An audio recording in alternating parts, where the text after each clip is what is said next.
you know, traveling as a child, was going to Indiana or something, Right. as opposed to, Colombia. And I think with respect to photography, I mean, really, I was, I thought about this recently. I was pretty wowed by photography, or certainly the idea of photography and what a camera can do by the Polaroid, which you probably don't remember. Yeah, no, I actually have a Polaroid camera. I got it for Christmas this year. So. Oh, there you go. I mean, they're kind of passé at this point, really. Right. I mean, yeah.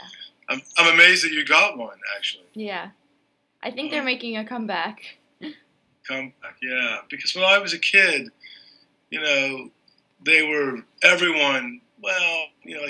a Polaroid, and they were actually black and white. Yeah. A lot of them. I mean, there was color that came, but the early ones were black and white. And I just remember, my father taking a snap, and then, it was just very cool. He would shake it, which who knows if that really does anything, but it was just people did. You would shake it, and then he would just peel away this coating, and it was like magic. There was this photo, and you had captured this moment. It was thrilling, and I was really, I was very intrigued, very captivated by that early on, Yeah. And I would get in trouble because I would take the camera, and they were quite expensive, actually. So that's kind of an early childhood kind of photography moment. And then I just think, not that I saw a lot of that when I was a child, because I grew up, kind of in a middle class type town, really. But there are always people that are marginalized everywhere if you look close enough. Mm-hmm. And I can't say there was some, kind of seminal moment, but it was definitely in my early consciousness somehow that there were people out there that were less fortunate, and I was very aware of that, and I was, on some level moved by that. Okay. I see that same sensibility with my son, actually, in particular. So it's just interesting to see, like, he insisted I roll down the window the other day in Portland, along Marginal Way. Yeah. Where you see a lot of people, and it was a snowstorm. It was Friday when you guys were closed as well, and he gave this man $3. His last $3 that he had, which for Quinn is kind of a big deal. Right. And it was just interesting that he really, and he was like that all throughout Guatemala when he traveled with me there. So, yeah. So those would be childhood memories that I think are pertinent to the work I'm doing now, anyway. Yeah. Okay, so when were you sure you wanted to be a journalist, and what sparked your interest? Well, I mean, journalist, I'd have to use that term a little loosely, I think. Meaning, as I think you intimated in your questions that you sent me, I mean, photography is, really is the primary. I mean, the writing is important and is part of it. There's no question about it. And I love, it's part of what interests me. And I love the research aspect of, a situation that's happening in a certain part of the world, and also the traditions and customs of that particular country or those people. Because I think, you learn a lot, and you're able to convey stories and things through photographs, but I think it does require some research. Right. I mean, you're not always going to just be able to grasp everything from just kind of hanging out on the streets, I think. I mean, you get a lot, but so for me, I like that backstory. It's just part of my training, really. But boy, it's your question's when? Was that right? Yeah, when when you knew you wanted to be a photographer, and what sparked your interest? Well, I think, I went away to school to a small liberal arts college for a while in Colorado. When I was quite young. I actually left for school when I was 17 for college, and I just, for me, I knew I wanted to do something that was as I saw it, in the creative field, if you will. And so the first thing I actually kind of got turned on to was photography. And I was in southwestern Colorado, and that's kind of, Ansel Adams, Georgia O'Keeffe territory.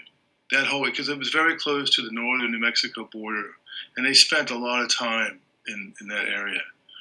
And so my teacher at the time for photography was very into kind of black and white, landscapes and bodies, shapes and forms and things. So that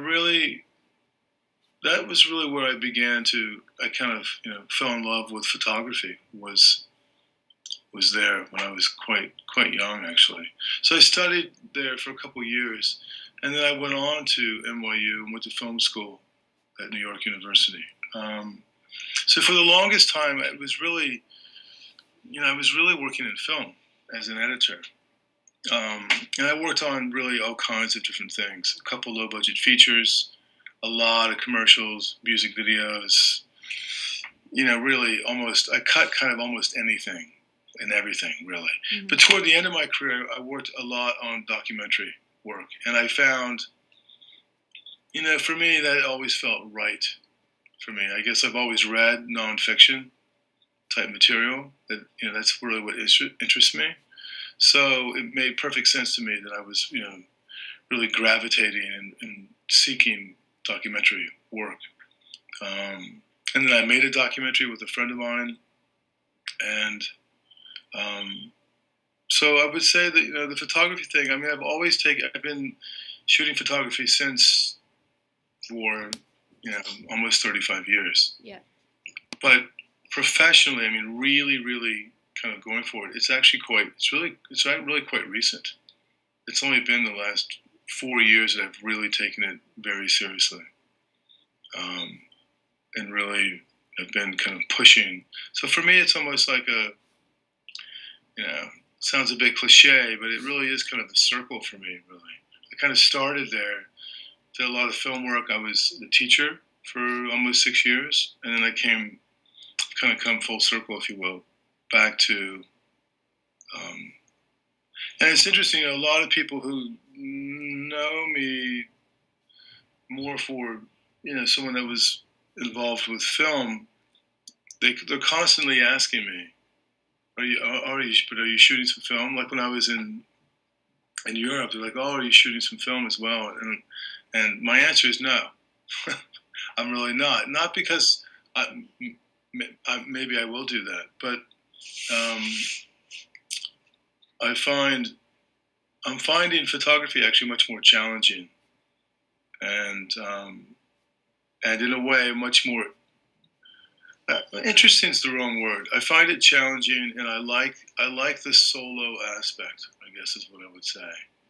Even though I will have a person, a fixer, with me at times in Colombia, I like the idea that I just pick up and I go. Yeah. And I just kind of follow my nose. You know what I mean? I don't, with a film crew, even if it's small, if let's say it's me and you and one of your colleagues, there's three of us, and you're always having to kind of consider the next person and equipment and how you're going to get there, and and it's just so I love the immediacy and the kind of efficiency of kind of flying solo.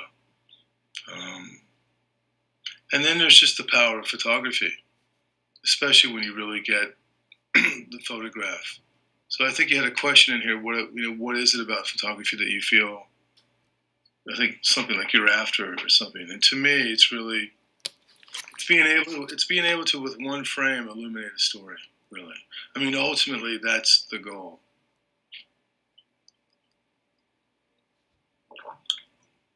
It doesn't really matter what the photograph is. It may not be, you know, a genre that I'm necessarily interested in or a topic, but if you can convey that in a frame, then I think, for me, that's really a successful photograph. You know, I went with a friend the other day to the Whitney, yesterday actually, to the Whitney Museum, the new Whitney Museum in New York, and there's a lot of different work, but there are, I probably saw 20 photographs from, very famous photographers, Dion Arbus, Robert Frank, and others. But the one that struck me the most was from a photographer that I'd never seen his work. And, it's a wide shot, and it's a young, I don't want to say boy, but he's probably a teenager. Maybe he's 18. And his shirt's off, and he's in kind of a, he's in a dodgy, sketchy motel room. It feels 70s because there's like paneling on the wall. Yeah. And it's in Los Angeles. And it's this whole piece that this documentary photographer did on basically male prostitution and hustling. And you're not even, this kid, he's not even looking, he's looking away from camera. And he's backlit. And I didn't read, there was quite a big excerpt about what it was about and when, etc. And I didn't even read that until after the fact, but I pretty much I had the story, really. Yeah. So for me, even though there were these other famous photographers there, and some photographs that I know, and I know some of their work, this photograph for me had the most impact because it illuminated a story in one frame, And it was also done with a wide lens, and I think that's really important. Yeah. To be close. Right. To the subject, to the action. So I'm sorry, I'm skipping around here, but I'm just thinking of your question. It's good. My questions are kind of all messed up, not really in order either. So, I guess you kind of just answered this, but what do you think? That's good, because I have a very non-linear brain. What do you think makes someone an accomplished photographer? Yeah, I would say everything that I just said about illuminating a story and being able to capture that, to really, or illuminate a story, or to really tap the senses. Like if you see a photograph and it's so captivating that you can smell it or taste it or you want to touch it, or so really kind of it stimulates that part of you. There's kind of like a visceral experience, really. And then the other thing that I would throw in there, which I think trumps everything, and that's just, truthful, something that's truthful. There's an honesty there. Certainly, I'm speaking, when I'm talking, I'm really speaking to kind of documentary, social photography, commercial photography is something, really quite different. But I think even portrait photographers, I think it's really a really great portrait photographer. It's kind of the same thing. Yeah. But truth, I think, is really, I just think it trumps everything. Yeah. If you come from that place, then you have a good, it's a good starting point, put it that way.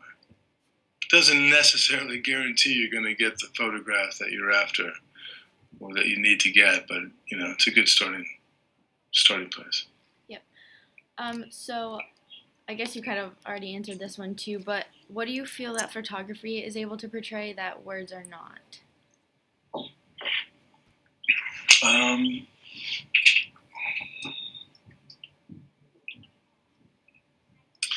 Well, yeah, books and stories are great, and it really, I guess you could argue that it, for most, there are some out there that just have amazing and wild imaginations. It sparks the imagination, and that's really great. I think photography can do that, but certainly not, I don't know if it does it on the same level. but what photography can do that usually a book or writing doesn't do is that it can transport you. I mean, a book can do that too. I have to be careful here, but it can take you into a scene or take you into a picture. There's potential. So I want to be clear that it's potential, but there's a potential immediacy to kind of be in and be part of, or even be enveloped by a great photograph, and to make this, immediate kind of sensory connection. Whether it's happiness, sadness, anger, or tension, and writing can do all those things, but with photography, it just operates on a different level, and I think it operates on a different level than film, too, because because it's one frame. So there's one frame. If you just have to focus and kind of drift and dwell there. Or film, it's moving. So we're not necessarily dwelling. Yeah, I don't know if that makes sense, but yeah, no, I get it. Okay. That's my early morning question after 2 busy days in New York. Hey, well, you'll be awake after this, so. So during your career as a journalist so far, what would you say has been your biggest struggle?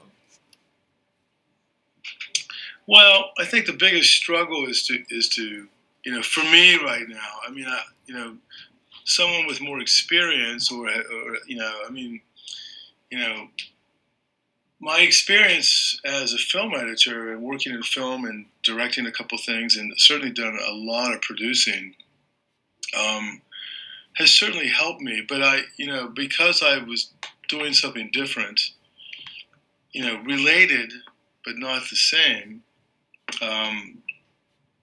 my answer to this would probably be very different from someone who's maybe been working as a photojournalist for 25 years or 30 years.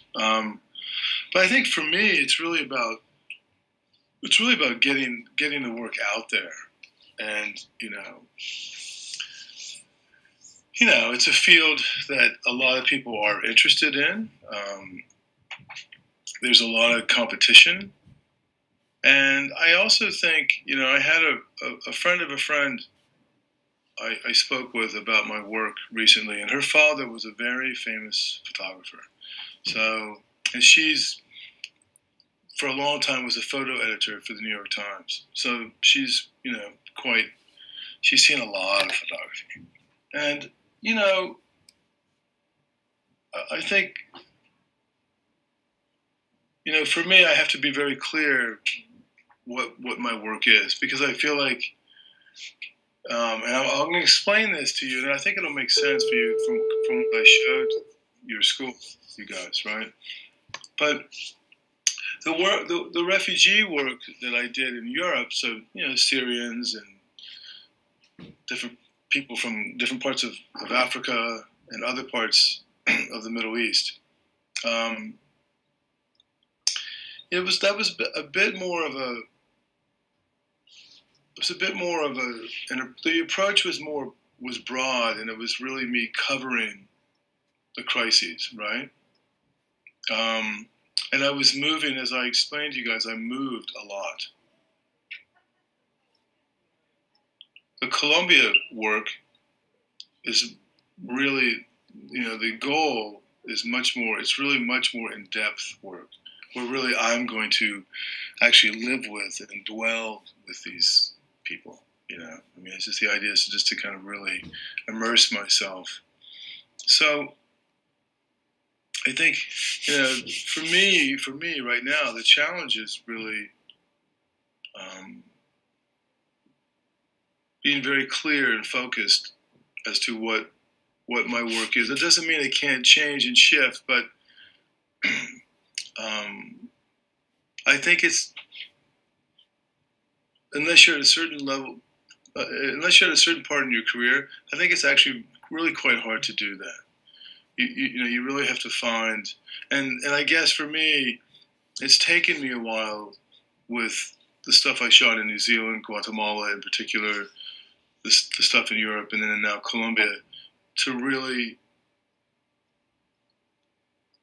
understand and know and really kind of grasp, if you will, my focus, which really kind of, turns me on, really interests me, is something that's a bit more in depth and immersing myself. Because, you can be, and I'm not, there's a lot of great photographers that went on to do great stuff that started out working for newspapers, and that's a great way to go.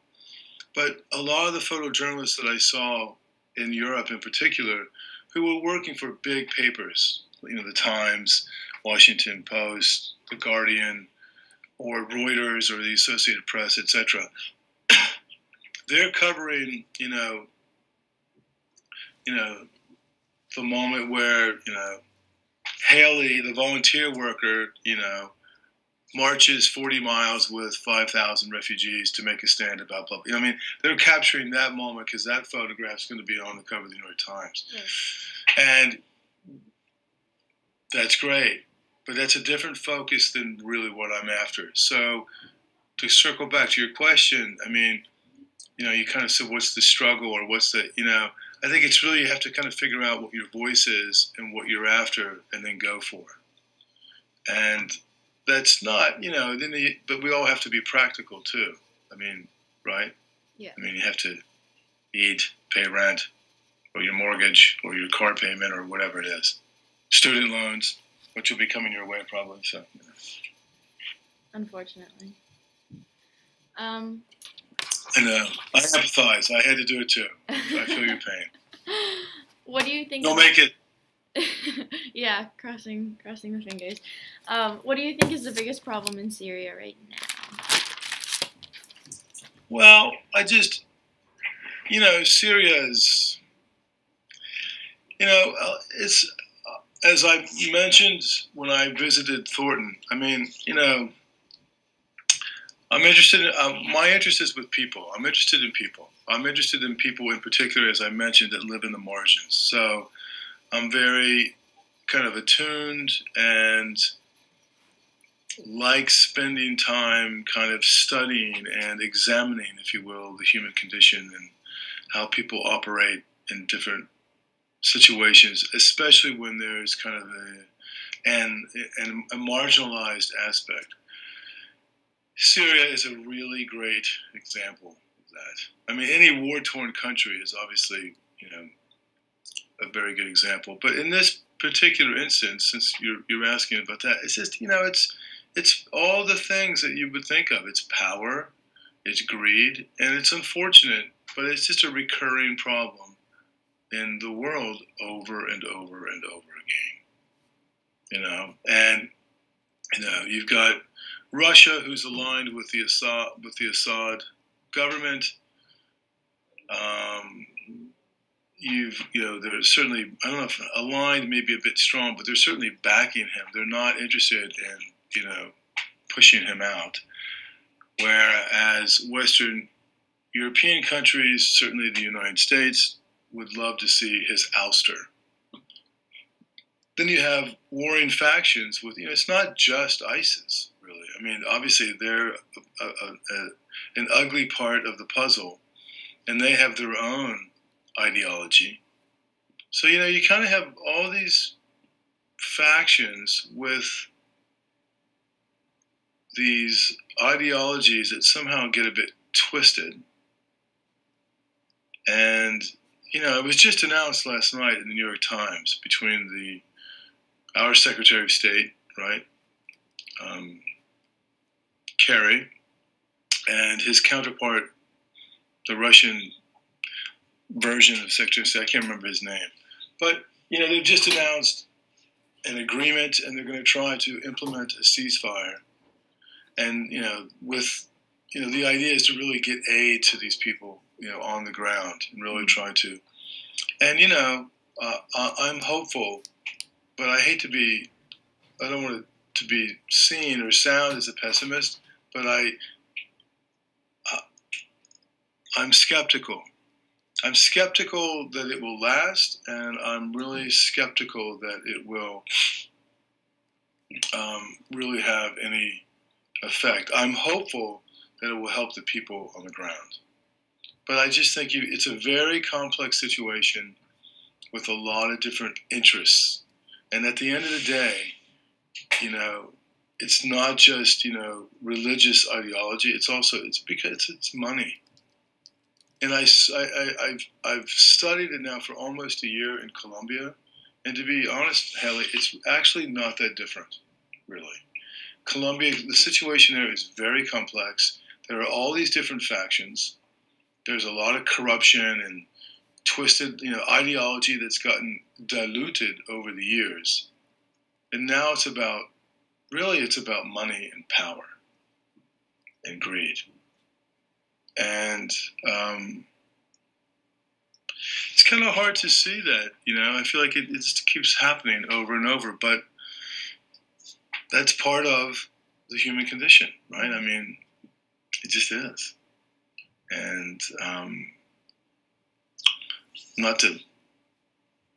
I feel bad saying this to a young person, but I feel like, I hate to say it, but it will happen again in 5 or 10 years. It'll just be a different part of the world, probably, I mean, when you were really young, you may remember, but there was the whole, Bosnian, Yugoslavian, Herzegovina war, yeah. And it's kind of the same. Is it different? Of course it's different, but it's, if you really boil it down, the flavor is the same: power, greed, etc. So there's a lot going on there, and it will sort itself out, I think, eventually. But I really, I think one of your teachers asked me when I was there. I don't see it happening quickly. I don't. You think Syria changing won't happen quickly, or it happening again somewhere else? I don't think a true peace negotiation and a real process to get Syria back on its feet, I don't think that will happen quickly. I don't. And when I say that, I would even go out on a limb and say it's 2-3 years down the road. I just don't see. I hope I'm wrong. I really do. But I think it's at least 2 years. Okay. What, while your time across seas, have you witnessed that has been the most moving or has had the greatest impact on your life? Well,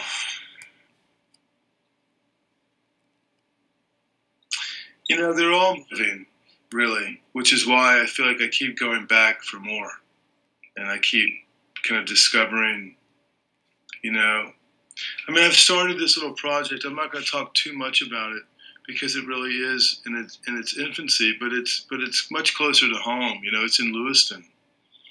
And I saw these 2 children. I was in a rough part of Lewiston, and these 2 children were playing. And,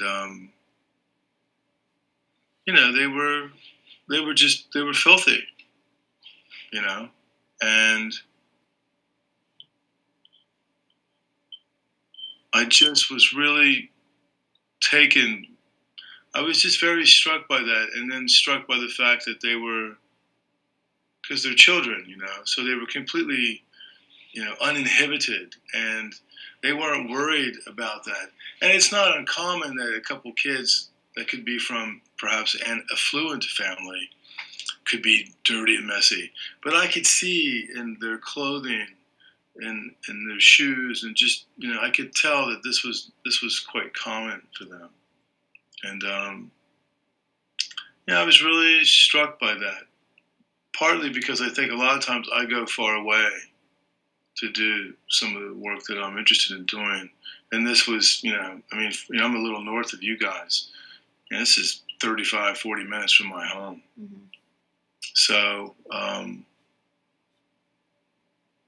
and I think, years ago when I was traveling, and I was working in film, but I always had cameras with me. I mean, I used to actually travel with 3 or 4 cameras. I always had a Super 8 camera with me, and it was when I went to India for the first time. Because when I read your question, this is the image, so I'll stick with this. Although the Lewiston thing is much much more current. But so this was probably 19.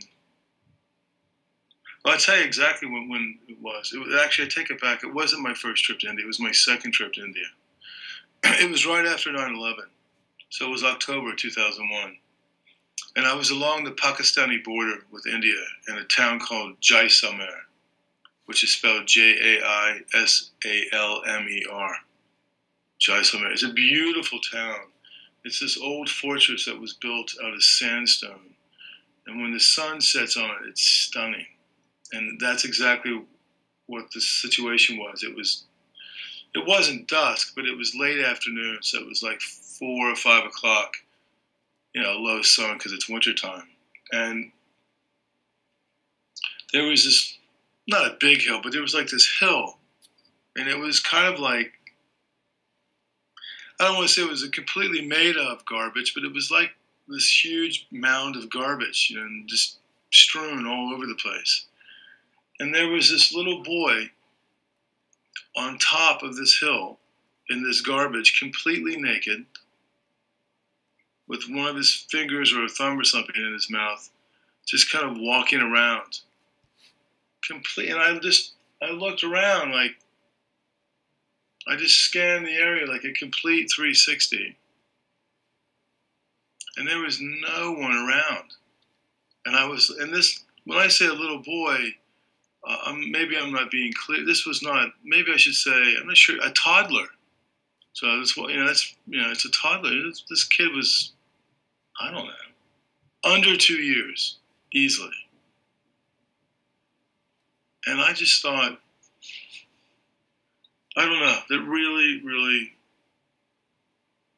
impacted me.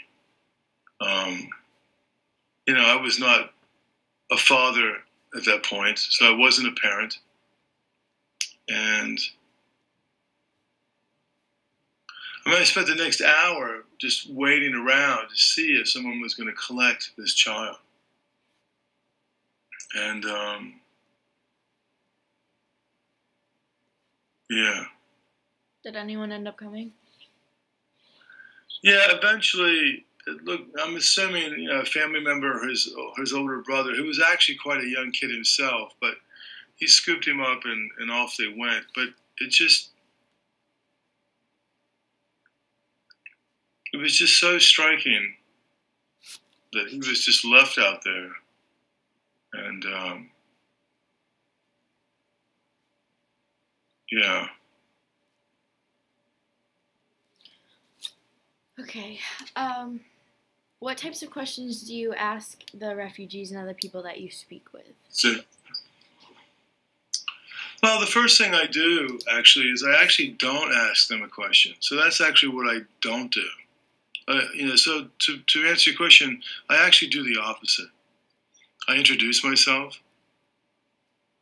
I tell them where I'm from.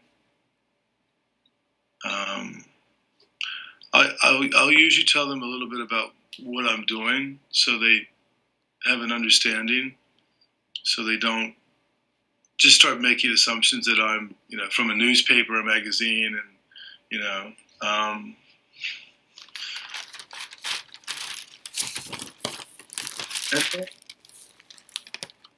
and then usually I really just make small talk with them. Because my objective is really to just, I want them to be comfortable, and I want to have a human connection with them. When I think of taking pictures, I actually don't think of taking pictures. I think of making pictures. Although the flip side of that is that, I guess, photography is a bit extractive, right? I mean, you are. If I grab a screenshot of you, I've kind of taken a moment of Haley. Right. Right. You could argue that anyway. So I think in the beginning, I really just try to make a human connection with them. I want them, it's actually more important than me getting something from them. It's more important for me that they have a sense of me and they understand that I'm coming from a place of humanity and a place of honesty. You know, the last thing I want is them thinking I want something from them.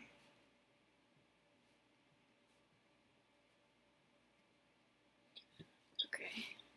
And to be honest though, I mean, with that said, there are times that I do want something from them. I mean, I'm that's not always the case. Or sometimes, you know, you think you do and you find out that you don't. You know, it just depends. But I think that it takes time to build trust with people. And sometimes it can happen quickly, which is really what's very cool about photography is that I experienced this in Europe a lot, where I would have this interaction with someone, like you, like I'm looking at you, and at first I'd have, especially, you know, Muslim women don't like to be photographed. And they would be like, no, no, no. And I would say, okay. And then they would look at me and I would look at them. And you know, sometimes I might even be kind of not that close to them. And sometimes it wouldn't even be, sometimes I didn't really speak with them. And those are moments that I think are really pretty great, where they know that I'm photographing them.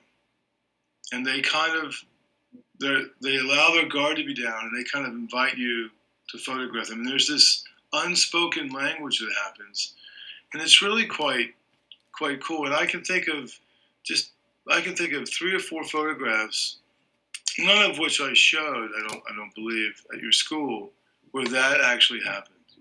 It was very clear that this person is, in a way, giving me permission just silently.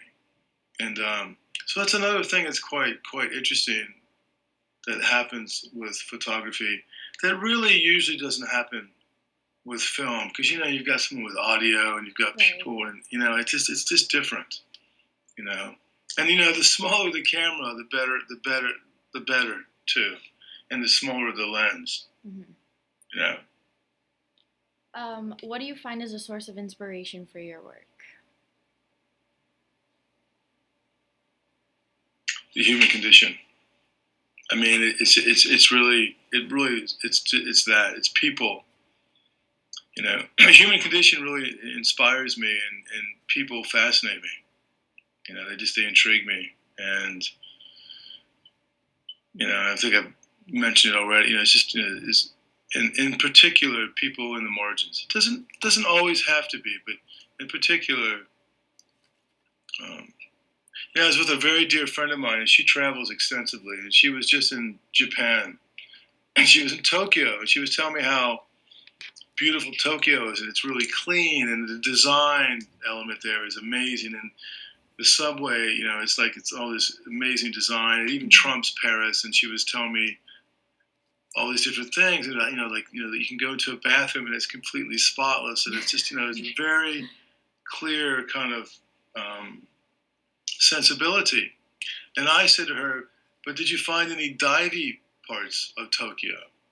Because immediately for me,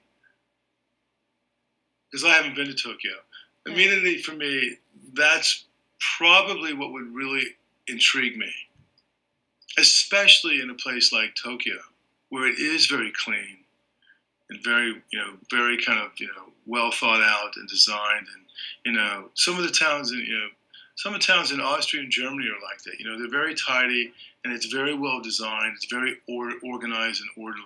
Mm-hmm. And for me, I'm always looking for the juxtaposition. I'm looking for the contrast. Where are the down and out in Tokyo? Why? I don't know if I can explain that, but it just, you know, so those contrasts, and that's actually why I find Lewiston so fascinating, because Lewiston is just like a walking, breathing juxtaposition. You know, you got Bates, right, college, like a schwanky, you know, this schwanky liberal arts college, you know, very well, quite prestigious, well thought of. Right.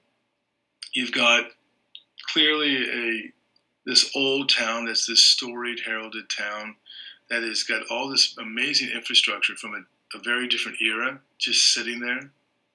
You've got one of the largest Somali resettlement populations in the United States in Lewiston, and many of whom have been very successful with incentives, and you have a real welfare class there. And then you've got the old guard, the farmers and the mill, those old families who own a lot of land. So you have all these, factions, if you will. And I just find that those contrasts just fascinating. Yeah.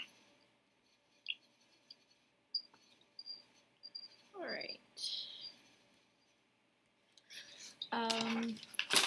What element do you find most important to capture in your photography to help send a message?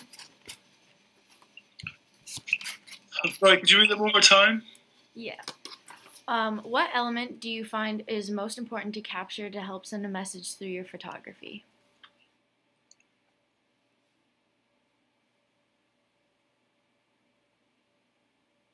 Well, I think I've touched on it already. I mean, I think if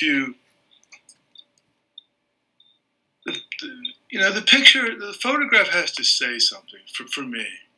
It really has to kind of speak. And I think it's only going to have a voice if there's some kind of honesty or some truth there. But I think in order to really to convey something powerful, you have to illuminate something. You have to illuminate a story or a moment or a feeling. And I think if you can tap in to the sensory world through your photography or a photograph, then you're onto something, So those are the ingredients. Okay. Have you ever felt scared for your life, and at what moment have you been most afraid, and why? Well, I don't know if I'd say scared for my life, but I mean, I think I mentioned the moment in Colombia in December of 2015, where it was a bit of a tense moment. I mean, I actually had a man at the time. I'd actually just met him, but he's become quite a good friend of mine. And I feel like I'll just say this to you quickly, and then you can. It's a little bit off. I digress a bit here, but Adrian is a desplazado. He is a displaced man. He has been for many years. He's married, and I'll probably stay and live with he and his wife for a bit when I go back on Saturday. But because there's a language barrier, he speaks really no English. Although I'm trying to teach him English. He speaks no English at all, really. Although now he can say my name is Adrian. But and my Spanish is getting better, but I don't speak great Spanish. So I guess what I'm about to say is that it's just amazing when you meet people and there is a language consideration. It forces you to make, in my opinion, a much deeper connection. It does actually speed the process up. It can be a very confusing process, clearly, but it's helpful. So, to answer your question about, just say the last part of the question was, what was the most scary? That moment there, when this guy grabbed me, I mean, it was an intense. I don't know if I was scared for my life, but what I was driving at with Audrey, because he was there, even though he was a new person in my life, we had made a connection, and there was a certain level of trust. So I felt okay, even though it was a bit nerve-wracking. I mean, the other thing, I guess I'd have to think about that for a while, but I will tell you this: that in Europe, for the most part, I didn't really feel threatened so much, but I did feel uneasy And I was definitely watching my back and very aware of feeling that uneasiness, which is actually quite rare for me in Bulgaria. Yeah. I was surprised by it. I was caught off guard. Mm-hmm. It didn't prohibit, the work, and I didn't, but I was definitely very aware of it. Yeah. And in Colombia, I mean, I'm certainly, I'm not walking around fearing for my life necessarily, but I'm aware of, the, the possibility of some dangerous situations. So you just have to be careful. Yeah. I don't know if I answered your question very well, but no, you did. You're good. I'm going to have some harrowing story that I can share with you, which is good. What direction do you see the refugees moving in the upcoming future? Well, I think, again, I mentioned this with one of your teachers. I believe that they're going to continue to stream into Europe. I think, again, I hope I'm wrong, but my guess is the weather will break in May, especially in Greece, right? And I think you're going to see again a real severe, extreme influx of people coming into Europe through Greece primarily, and maybe Italy. There is, I will say this though, there is kind of a burgeoning phenomenon happening, in particular with Iraqis, and that they're going back. They're finding Europe not what they thought it would be. I think, when you travel a bit, people from other countries, they have this image of the United States that the roads are paved with gold, and that it's this fabulous place, and that there are no problems, and everybody has a 2-car garage and a big car, and there's food of plenty, etc., etc. And I think that is somewhat the perception of Europe, that it's this amazing place, which it is, but it has its problems, and the assimilation of all these people. Germany is a little different because it's quite diverse, but places like Sweden or Finland, these are places that are not that diverse, mm-hmm. And I think the people that are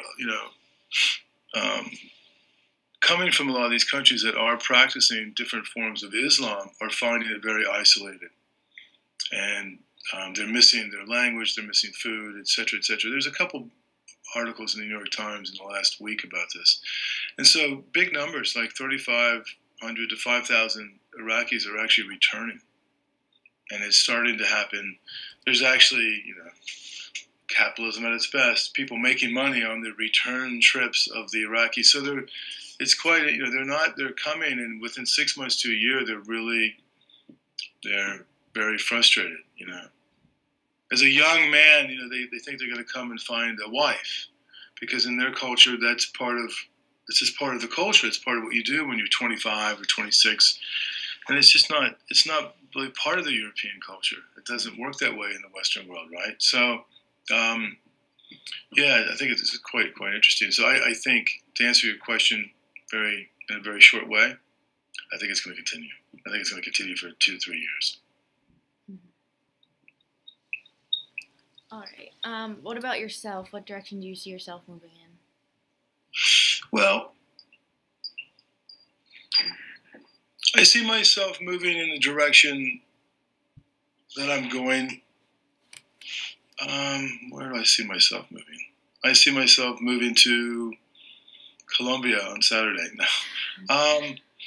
Yeah, I mean, I see my work really moving in that direction, meaning, work that's really kind of in depth. I'll kind of call it immersion work. I've even, for what it's worth, I'll share this with you. I've even changed some of my gear, as in camera equipment. I had a beautiful 70 to 200 millimeter lens, and so that lens allows me to not necessarily need to be 10 feet from my subject or 5 feet. So sports photographers in particular use long lens. Photojournalists, especially for newspapers and stuff, it's just part of their gear. And I've had this lens for a while. I sold it because I feel like, as great of a lens as it is from a technical aspect, and it really is a thing of beauty, but it creates distance. Right. Immediately. And I'm really, that's really what I don't want to be doing. I don't want to be creating distance. I want you to be standing in front of my photograph feeling like you could be in it. And you're not going to get that with a long lens.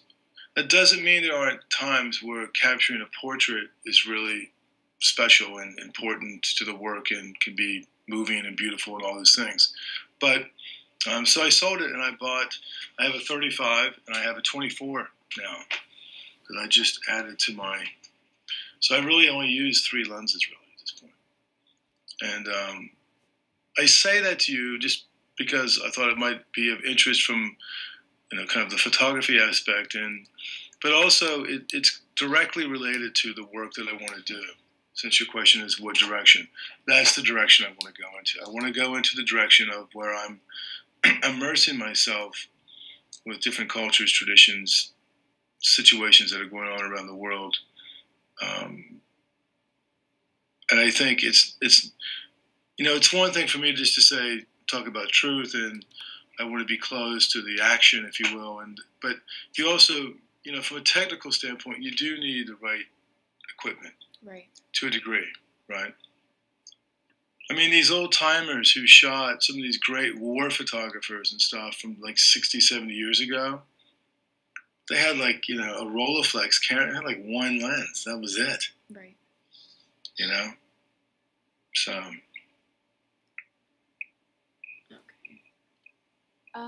Okay. So I would just add to that like the Lewiston project that I talked to you about, it's the same idea. I want to be able to, like I may end up, renting a room and living in Lewiston for 3 to 6 months. Mm-hmm. So I'm there, can capture, and you can't do that when you're working for a paper. You know what I mean? It's just a different kind of work. It's a bit more narrative. All right. What is the best advice you can give to people who are trying to help the efforts in Syria? Boy, I think it's there's a lot to do. I mean, if you can get yourself there, there's a lot of volunteering that you can do. I mean, I'll give you a couple examples. When I was on the beach in Skanmia, and if you remember, there's 2 photographs where the refugees are coming on the raft, and then the man is prostrated on the ground and he's kind of weeping. The woman that's on the right, she's actually a volunteer helping him. And so when these when these rafts are maybe 100 yards from the shore, there are many volunteers with orange flags, and they're waving their flags. Those are volunteers that come from all over the world, and they're literally just helping these people just get to shore, excuse me, safely. Mm-hmm. And then they have those thermal wraps, or they have blankets and things for them because they're quite cold and traumatized and all those things, food and water. You can raise money, bake sales. Anything that, I'm sure the school, I know you guys are I've heard you guys are very savvy fundraisers. So, um, I mean, there's plenty of things. There are big organizations like Doctors Without Borders. There's the International Red Cross, which has a huge presence in this crisis. There's Amnesty International. There's all those big organizations, and there are other smaller ones. There's one called Refugees Welcome. There's another one called Refugee Aid. So there are just a number of them. I'm sure a friend of mine was telling me there's a program where you can pen pal with some of these people, because I'm assuming you're, I don't know, 17, 16, 18, 16. Somewhere in there, and the young woman that, I don't know if you remember, but her little brother's never spoken a word. Yeah. But that family that I shot, the young woman there was your age. I mean, she was a high school senior and had to leave. And so there are people that are, would be your contemporary, or maybe not, which might be interesting too. But so I just think even that is a form of, just having that connection and taking the time, especially, it's so old-fashioned these days to actually write a letter. Right. But even if it's an email, it's just a connection, and I think that's a way to do it that really requires not money, but it requires time and effort, right? So there are a lot of them, a lot of great ways to help. What is a way that you like to stay optimistic after seeing all the destruction and things from overseas? Well, I was asked a question like that over and over while traveling Europe. Because I would jump on a train or a bus or in a car or a boat or whatever to get to the next place. And I would meet people along the way, and they'd say, "Oh, I'm on vacation. This is my wife, and we live in London, or we do this. And what do you do? Oh, well, I'm." And they, inevitably, they would say, "Wow, isn't that depressing?"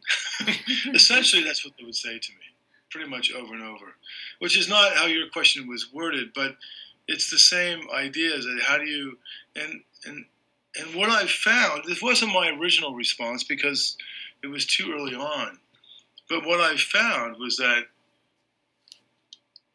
I felt the people were really just amazing, really. And it was just, which sounds so basic, so let me try to qualify that and expound on that a bit, because that sounds a bit pathetic, but because it's like an overused word. It's like awesome. They were awesome. They were amazing. They were they're facing such adversity. Really stuff that really, I think many of us really just can't imagine. I mean, maybe we can imagine losing our car or our house burns down. I mean, those aren't completely far-fetched possibilities, right? But these people are losing loved ones, husbands, wives, sisters, brothers, fathers, etc. They're losing their homes. They're losing their country and everything they know. I mean, they're essentially stateless. That's a very, very, very different thing, And then they're going to a foreign land where they don't know anyone, most of them. They're entering some of these countries where, frankly, to be perfectly honest with you, they're less than welcome, really, and they know that. And yet, it's kind of like what I said earlier with respect to truth and honesty. The power of the human spirit, it trumps everything. It's amazing. And I think for me, witnessing that firsthand, kind of day in and day out, and seeing, the conviction with which they move throughout their day, each day, kind of, just progressing and going, was really powerful and frankly was uplifting. It was anything but depressing. It was everything but depressing. It was kind of invigorating, actually. So it was completely the opposite. I mean, it just kind of embellished. I don't know if optimism would be the word I would use, but it embellished my sense of what it is to be human and what it is to be able to connect with people. And I will use the word amazed now, but it was really, truly, I was amazed how these people were so welcoming to me, as I mentioned in my talk, offering me tea or a biscuit or a cracker or something when they had absolutely nothing. And just that desire, not on my part necessarily, but on their part, to be willing and open to connect with someone in such a gracious manner, so was really pretty amazing. And I feel, and I've really sensed that really everywhere I've been. Mm-hmm. The only place I would say that probably impacted me in a way that was not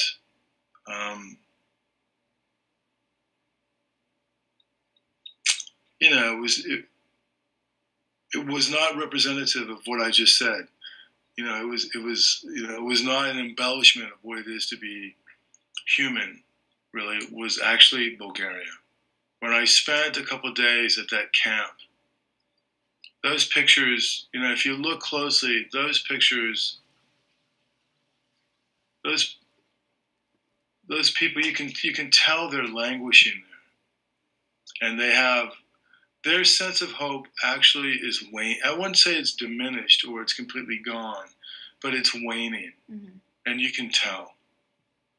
And if there's a place in Europe that I would go back to really, if I could get the access that I need, I would go back to Bulgaria, which is, oddly enough, as we've discussed, the place that made me the most uncomfortable. Mm-hmm. There's tension there. It's historical, it's political, it's religious, it's financial, and that's a situation that is pretty difficult, I think, right. but powerful. Right. Yeah. Okay, so you mentioned going to Colombia this weekend. You're heading back there? I leave tomorrow. What are your goals for that trip, and how long are you staying? I'm there for 2.5 months, almost 3 months actually. My goals for that are actually really very clear for me. Partly because I spent a lot of time and did a lot of legwork to really learn about the struggle there. I've met a lot of great people. I love Latin America, and the Colombians are quite dear to my heart. But I also, even though I'm an outsider, it's not my experience. I am, El Gringo del Norte, right? But my goals are really quite clear. I really want to tell the story, to really illuminate the story of Los Desplazados, so the story of the displaced in Colombia. And, it's an interesting time there right now. I didn't plan it this way. It's just this is just things that happen. But, there's a peace process going on there. Mm-hmm. And there are many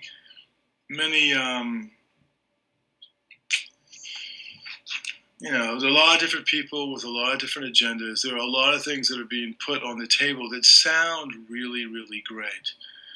And in Latin America in particular, and I would say almost everywhere, including the United States, implementing these and truly executing them is a very different thing altogether. Mm-hmm. And it will be, after meeting with a lawyer who represents, as they refer to them as victims in Colombia, it was a real eye-opening and kind of rude awakening interview, really, because these people will try to get some of their rights back and their land back, and it's a very, very long, cumbersome process that is successful about 2.5% of the time. Those are not very good odds, as you know. So my goal is to tell the story, is to really tell this. But it's to tell that story kind of up close and personal, and to try to understand their life and their rhythms of their daily life. And because there are three main groups of people in Colombia that are essentially, that actually make up the displaced. And they are the campesinos, which roughly translated means farmers. They're kind of peasant farmers. My sociologist friend would probably glare at me if I said it that, because it's, but I'm not